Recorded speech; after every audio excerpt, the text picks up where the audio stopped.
Hey guys, 6-3 here, and this will be the first video in the series talking about weapon personalities and what each weapon says about you depending on what weapon you use. First we have the Scar. Now don't lie to yourself. You like the Scar because it's nice and stable in full auto, it can reliably kill people at a distance, you can soup it up with plenty of attachments, but most importantly, you like its cool name. If nothing else was changed, and this gun was called the Hatchback, 9 out of 10 experts agree you would not use this gun. Now don't think that just because you use the Scar each and every match, you're a noob. You might be, but there's nothing wrong with using a standard gun to get some standard kills, leading to some standard wins. See, you might not exactly be new to this game, but you have a hard time branching out from what works. In the beginning, you would be surprised to go into a house and not come out with a Scar. She was your first, and it's been difficult to let her go. But someday, somebody's gonna make you want to turn around and say goodbye. Which brings us to the M16. Now, if you're an M16 fan, you've probably never heard the phrase spray and pray before, but it refers to when somebody puts their gun on full auto and closes their eyes while they shoot. But that's not you. If someone wants to roll up on you, you put your gun on burst and gracefully sling those bullets into your enemy, letting the last one ever so nicely tickle the inside of their skull, getting the kill. You might be saying, I like the M16 because that's what my granddaddy used to kill the bad guys in the Vietnam War. Well, guess what? The Vietnam War is the only one the United States lost. If the United States didn't get a chicken dinner with it, how can you be expected to?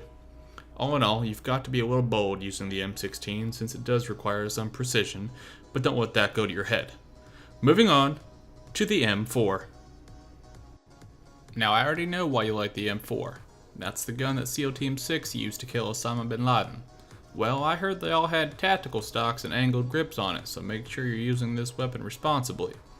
The M4 is another stable and reliable gun, but it just doesn't quite have the range of some of those other assault rifles. So if you find yourself using it a lot, your team has probably designated you as the guy who goes charging into houses first. Hashtag bullet sponge. And don't get me wrong, I get a little hot in the pants when I find one of these bad boys, so don't be ashamed. Next up, the AKM.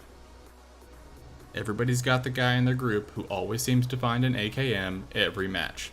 Before I even say it, you already know what kind of guy this is. He doesn't give a shit about recoil, or bullet spread patterns, or calculating the hypotenuse of his bullet drop. This guy googled highest damage gun in PlayerUnknown's Battlegrounds and never looked back. All he knows is that he has to put less bullets in his enemy than you, and he'll walk away with a kill. Straight up, he's a wild boy. In reality, if you're using this gun regularly, you've probably gotten your fair share of wins, and might actually be watching this video right now because you're full from eating all that chicken. Also, in reality, the AK is the #1 gun used by terrorists, so you might find yourself on a watch list. Be forewarned. Next up, the Groza. Now, in order to get the Groza, you either have to be ballsy enough to fight your way to an airdrop, or pry it from the cold dead hands of your fallen enemies. You are probably the alpha male to begin with, but you already knew that.